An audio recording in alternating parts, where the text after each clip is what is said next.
संजय यादव राजनीतिक सलाहकार हैं, तेजस्वी के बहुत करीबी हैं और अब तो राज्यसभा में भी पहुंच गए हैं, तो उनका तो कद बढ़ता ही जा रहा है। तेज प्रताप के बहुत सारे पोस्ट में आप देखेंगे कि वो मतलब किसी जयचंद के बारे में कहते हैं। जयचंद से तेज प्रताप यादव का आशय जो है वो संजय यादव से ही रहता है। रोहिणी आचार्य ने भी, जो कि मतलब तेजस्वी की बड़ी बहन है, उन्होंने भी एक तरह से मोर्चा खोल दिया है। रोहिणी आचार्य भी लालू की बहुत करीबी है, उन्होंने किडनी भी अपनी दी है। एक वजह शायद ये है कि संजय यादव में कुछ मतलब अहंकार, जिसको आप कहते हैं, अहंकार हो गया है। तेजस्वी यादव को बिल्कुल उन्होंने एक तरह से मतलब बंधक बना रखा है संजय यादव ने, और तेजस्वी यादव से मुलाकात के लिए भी संजय यादव के माध्यम से ही जाना रहता है। देखिए, अब रस्साकशी शुरू हो गई है। हम लोग इतिहास में पढ़ते थे ना, कोई मुगल बादशाह बूढ़ा होता था तो फिर शहजादे लोग तलवार निकाल के आपस में भिड़ जाते थे। उनके बेटे बेटियों में युद्ध हो गया है। और सबसे बड़ी बात है कि संजय यादव एक तो परिवार के नहीं हैं, दूसरी बात वो बिहार के भी नहीं है, हरियाणा के हैं। बिहार की राजनीति का माहिर खिलाड़ी लालू यादव को माना जाता है। लालू यादव सहमात के खेल को बदस्तूर जानते हैं और लालू यादव बिहार की राजनीति में किंग मेकर के तौर पे भी पहचान बना है। लेकिन एक दौर ये भी था कि लालू यादव ये कहते थे कि यादव कभी उनसे भटक नहीं सकते। यादवों की जो एकजुटता है, यादवों का जो साथ है, वो पूरे जीवन लालू यादव के साथ रहेगा। लेकिन कहते हैं कि समय पर किसी का जोर नहीं है। कल तक जिस यादवों को लालू यादव एकजुट करके चलते थे, लेकिन अब लालू यादव कहीं ना कहीं बेबस नजर आ रहे। इसी कड़ी में लगातार लालू परिवार में विद्रोह की तस्वीरें सामने आई है। जिस प्रकार से लगातार बढ़ते समय के साथ संजय यादव का जो कद है वो लगातार बढ़ते जा रहा है और संजय यादव के खिलाफ जिसने भी बोलने की हिमाकत की उसे साइडलाइन किया गया। उदाहरण के तौर पे तेज प्रताप यादव, पार्टी और परिवार से उन्हें बेदखल करने का काम किया गया।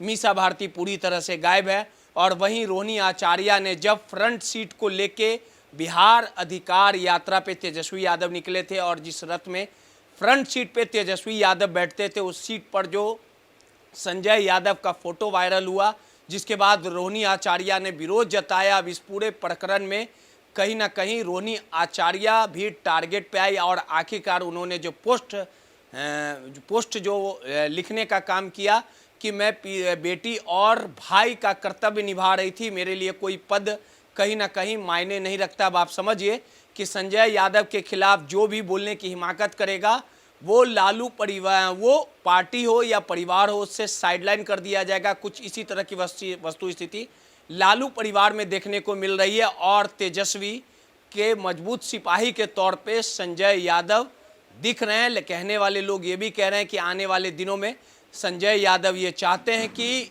आरजेडी का उत्तराधिकारी बन सकते हैं। ऐसी रणनीति कहीं ना कहीं संजय यादव बनाते हैं। इन तमाम मुद्दों पर बात करने के लिए हमारे साथ पूर्व आईपीएस अमिताभ दास सर हैं। अमिताभ दास सर, जिस प्रकार से लालू यादव ये कहते थे कि यादव और मुसलमान उनके वोट बैंक हैं, एमवाई के बदौलत उन्होंने बिहार में सत्ता को हासिल किया। 20 सालों से लगातार जो यादव मुसलमान हैं वो उनके साथ रहे हैं। अभी भी यादवों पे पकड़ है, लेकिन अब छिटकते जा रहे हैं। पार्टी और परिवार जो है वो संभल नहीं पा रहा है और लालू यादव बेबस नजर आ रहा है। तेज प्रताप साइडलाइन हो गए। अब सोचिए कि लालू के होते हुए ऐसा हो गया। मीसा भारती साइड है। रोहिणी आचार्य ने भी आवाज़ उठाई तो उन्हें भी सफाई देनी पड़ी कि हाँ, हम बेटी और भाई का कर्तव्य निभा रहे थे। संजय यादव का जो कद है वो लगातार बढ़ते जा रहा है। आखिर क्या कारण है कि संजय यादव पूरी तरह से पार्टी और तेजस्वी यादव पर पकड़ बना लिए और तमाम परिवार के जो लोग हैं, लालू यादव है, अब उनकी चल नहीं रही है? देखिए, लालू यादव के साथ एक तो दिक्कत ये हो गई कि वो पार्टी के राष्ट्रीय अध्यक्ष जरूर हैं, लेकिन उनकी जो सेहत है वो अब ख़राब रहने लगी है। वो बीमार रहने लगे हैं और 2-3 साल पहले उनकी किडनी का प्रत्यारोपण हुआ है। किडनी ट्रांसप्लांट के बाद और भी वो बीमार हैं और एक तरह से सक्रिय राजनीति से वो हट ही गए हैं। तो अब जो सक्रिय राजनीति में आए हैं, एक तरह से उनके उत्तराधिकारी के रूप में वो तेजस्वी यादव हैं, जो उनके मतलब छोटे बेटे हैं। और तेजस्वी यादव के ये राजनीतिक सलाहकार हैं, जिसकी बात आप कर रहे हैं, संजय यादव, ये मूलतः ये हरियाणा के रहने वाले हैं। और कहते हैं कि जब तेजस्वी यादव दिल्ली की ओर से क्रिकेट खेला करते थे दिल्ली की टीम में, तब उनकी उनकी जान पहचान संजय यादव से हुई है। कुछ लोग ये भी कहते हैं कि तेजस्वी ने जो शादी की है रैचल आयरिस से, जिसने शादी के बाद अपना नाम राजश्री यादव रख लिया है, तो उस शादी कराने में भी संजय यादव की कुछ भूमिका थी। तो जो भी हो, संजय यादव राजनीतिक सलाहकार हैं, तेजस्वी के बहुत करीबी हैं और अब तो राज्यसभा में भी पहुंच गए हैं, तो उनका तो कद बढ़ता ही जा रहा है।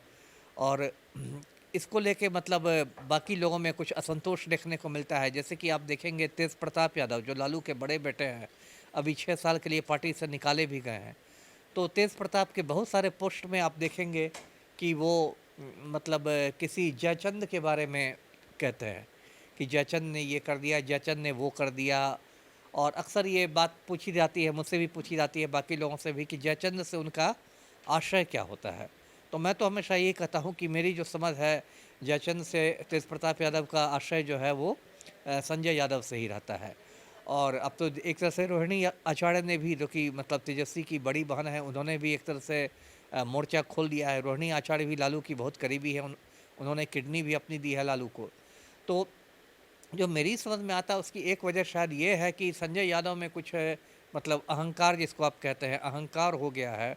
और वो राजद के पुराने कार्यकर्ताओं से या विधायकों से, ये सब से मतलब एक तरह से ठीक से पेश नहीं आते हैं। मैंने उनका एक वीडियो भी देखा था, बापू सभागार या कहीं का संभवतः वो वीडियो था, और उसमें वो मंच पर बहुत बुरी तरह से मतलब लताड़ रहे थे कार्यकर्ताओं को।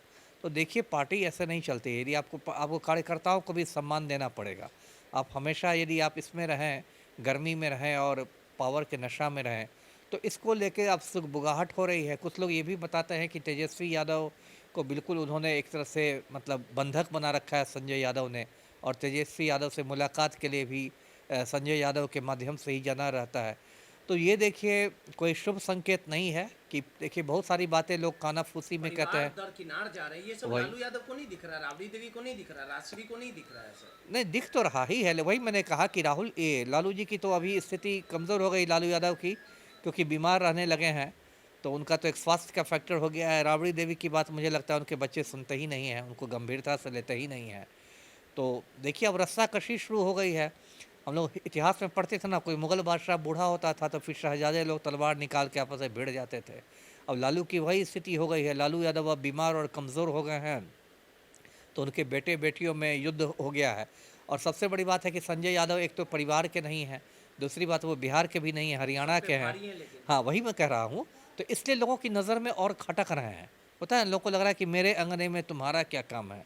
लोगों को लगता है कि एक आउटसाइडर होके, घातक रहेगा ये घातक तो हो सकता है, घातक तो हो सकता है यदि परिवार ही टूट गया है, यदि वो परिवार को ही तोड़ दें। तेज प्रताप अपनी पार्टी बना ली। हाँ, ठीक है। तो देखिए, तेज प्रताप पे तो और भी बहुत सारे फैक्टर्स थे। उनकी अपनी भी गलतियाँ थी, इधर शादी कर रहे हैं, उधर शादी कर रहे हैं, उधर शादी कर रहे हैं। उनका तो अपना भी कुछ गैर जिम्मेदाराना काम था, उसके लिए पूरी तरह आप संजय यादव को नहीं ब्लेम कर सकते हैं। लेकिन संजय यादव का फायदा देंगे कि नुकसान देंगे कि उत्तराधिकारी बनना चाह रहे हैं? उत्तराधिकारी बनना तो देखिए थोड़ा कठिन है। उत्तराधिकारी बनना तो, बिहार में क्या जनाधार है संजय यादव का। अब अगर आप आम आदमी से पूछिए तो कितने लोग संजय यादव को जानता है। बिहार में तो शून्य जनाधार है संजय यादव का। गए भी है तो लोकसभा सदस्य नहीं बने हैं, राज्यसभा सदस्य बने हैं। तो ऐसे तो उनका जनाधार शून्य है। यदि बिहार में उनकी पहचान भी है तो तेजस्वी के माध्यम से है कि तेजस्वी के राजनीतिक सलाहकार हैं। तो उत्तराधिकारी बनना तो दूर की कौड़ी हो गई। मुझे नहीं लगता कि उत्तराधिकारी बन पाएंगे वो। लेकिन अगर, हाँ, लेकिन वही मैं कह रहा था, लेकिन यदि उन्होंने अपने अहंकार पर काबू नहीं रखा तो उनका जो एटीट्यूड है वो नुकसान दे सकता है पार्टी को। नहीं दिख रहा है कि मेरी बहन हमसे गुस्सा है, घर टूट रहा है। दिखना चाहिए। यदि नहीं दिख रहा है तो गलत बात है। चुनाव में इसका खामियाजा भुगतना पड़ सकता है अगर कार्यकर्ताओं के साथ ऐसा व्यवहार से हाँ, वो मैंने कहा ना, कार्यकर्ताओं को सम्मान देना चाहिए। यदि आप कार्यकर्ताओं को लताड़ते रहेंगे तो कार्यकर्ता ही तो पार्टी की रीढ़ होते हैं। अकेले तेजस्वी क्या क्या कर लेंगे? पार्टी की रीढ़ तो कार्यकर्ता है। चलिए, सीधे तौर पे पूर्व आईपीएस अमिताभ दास सर थे, और जिस प्रकार से संजय यादव अहंकारी हो चुके हैं, अगर यही अहंकार रहा, कार्यकर्ताओं के साथ ऐसा व्यवहार किए, तो कहीं ना कहीं इसका खामियाजा पार्टी और तेजस्वी यादव को भुगतना पड़ सकता है। पटना से नटराज न्यूज़ के लिए रोहित कुमार की रिपोर्ट।